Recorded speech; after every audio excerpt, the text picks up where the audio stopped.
Buenas tardes, profesor Porto.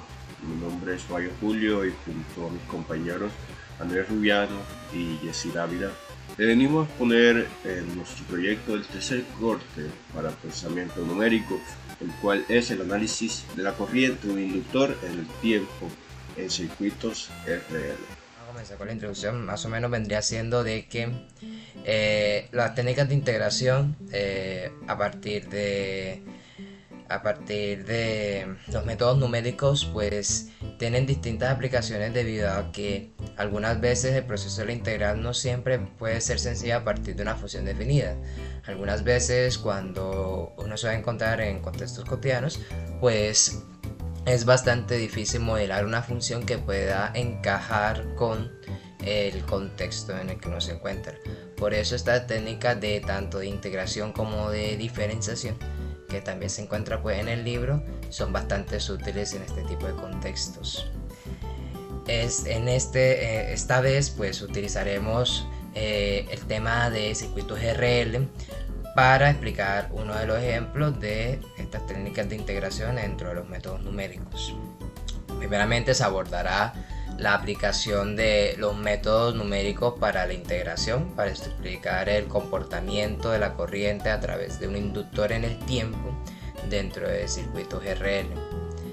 Dado que integrar implica reunir varias partes de todo este proceso, pues resulta especialmente útil para modelar sistemas físicos donde el cambio es continuo en el tiempo. Se pretende en este caso pues validar las técnicas que permiten aproximar con cierta precisión un fenómeno cotidiano dentro del ámbito que en este caso vendría siendo la ingeniería eléctrica y electrónica. Para el marco teórico, nosotros trabajamos dos de las leyes más importantes de la física electromagnética.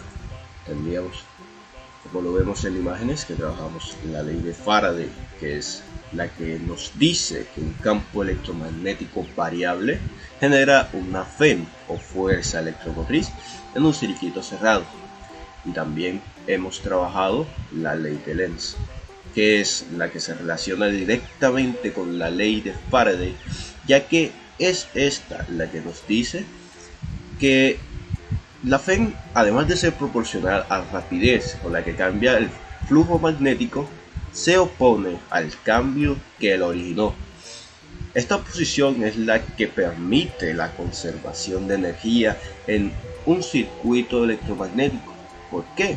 Porque la corriente inducida siempre reacciona para contrarrestar el cambio en el campo magnético. Como lo vemos en la fórmula que está presente en nuestro proyecto, de aquí proviene el signo menos que tiene la fórmula de la FEM. Ahora bien, teniendo en cuenta todo esto, tenemos que pensar cómo vamos a relacionarlo con nuestro proyecto y con el método que debemos aplicar. Por esto mismo estamos buscando o midiendo la corriente inducida en un tiempo t, ya que para esta tenemos que integrar desde t sub 0 hasta t el voltaje aplicado al inductor en función del tiempo, como se puede inferir de la fórmula que está en pantalla.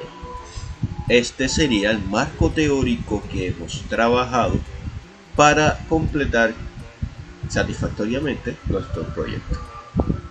Con la experimentación, pues primeramente se utilizaron los siguientes materiales: un inductor toroidal con material ferromagnético de 44 milihenries, una fuente de alimentación, que esos elementos se utilizaron en el laboratorio de electrónica dentro de aquí de la universidad. Se utilizaron dos resistencias de 440 ohmios y un potenciómetro de 10.000 ohmios con el objetivo de manejar bajos voltajes para el tema de la medición. ¿Cómo fue el proceso? Pues el montaje se realizó en el laboratorio de electrónica de aquí en la universidad en tres momentos. Un primer momento para la adecuación de los elementos, lo que vendría siendo el osciloscopio para medir, para analizar de manera visual y gráfica el comportamiento de la señal de voltaje en el tiempo, además de la adecuación de los instrumentos como también de la fuente de alimentación. donde se hicieron varias pruebas de cómo tendría que modelar la corriente y pues en este caso también la adquisición de cómo se van a adquirir la información. El montaje también tuvo como protagonista también un modelo Arduino R1 en el cual nos permitió mediante pues, de un código de programación capturar los datos que se encuentran en la sección 7.6 en nuestro caso, que vendría siendo los datos obtenidos tras la experiencia. Dentro también, pues en el documento también se presenta pues una imagen del montaje realizado durante los días que se hicieron en la experiencia y los datos obtenidos fueron los siguientes. Eh, Toma tiempo en unidades de segundos y el voltaje en términos de milivoltios.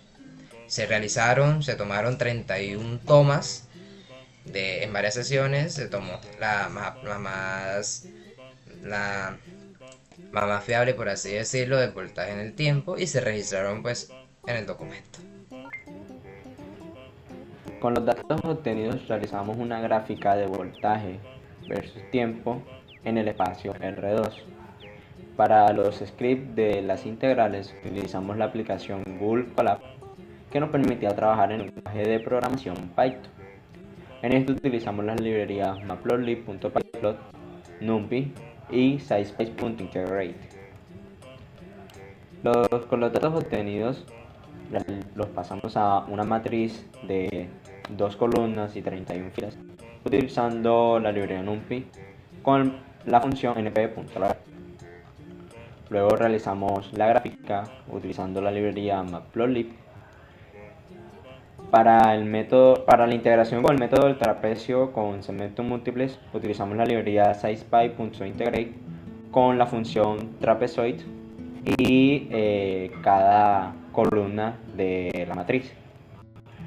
Para el método de integración con Simpson 1/3 con segmentos múltiples utilizamos una función que hallaba el valor de h y los coeficientes de la sumatoria y al final nos arrojaba el área bajo la curva, que sería el resultado de la integral. Lo mismo aplicamos para el método de Simpson 3/8.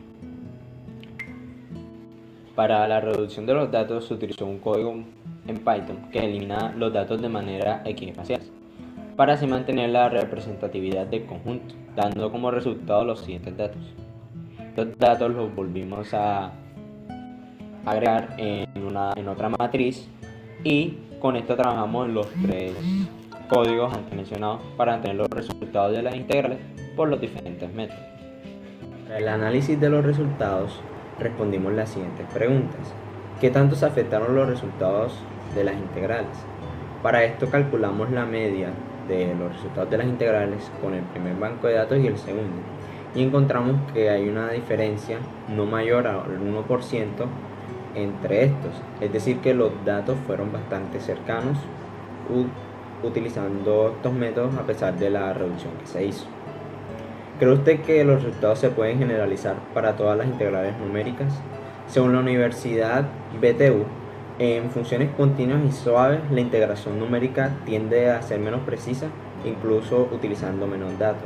Por esta razón, las funciones con alta variabilidad, picos o discontinuidades tienden a afectar drásticamente el resultado de estas mismas y por lo tanto dar un mayor error entre los datos.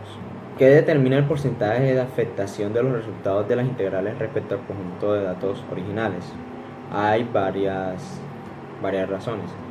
La primera es el comportamiento de la función, como se explicó anteriormente, la cantidad de puntos que fueron eliminados y cómo se hizo la eliminación de cada dato. Como en nuestro caso utilizamos un patrón de 25 más 6, es decir, una eliminación equiespaciada para minimizar el error. El método de integración utilizado, ya que dependiendo de cada método tuvimos un resultado diferente pero fue cercano, y también el tamaño de h, ya que al aumentar la distancia entre los puntos el error de integración tiende a aumentar. Adicionalmente se realizó el experimento de manera teórica, donde hallamos la ecuación de la corriente en función del tiempo, la cual nos arrojó los siguientes resultados evaluándolos de 1 a 31 segundos. Como podemos ver, la corriente es la misma, ya que esta es la corriente a la cual se estabiliza el sistema en un tiempo infinito. Esto lo podemos comprobar con la simulación que realizamos en el programa de Tinkercad, donde la corriente nos dio 11.4 miliamperios.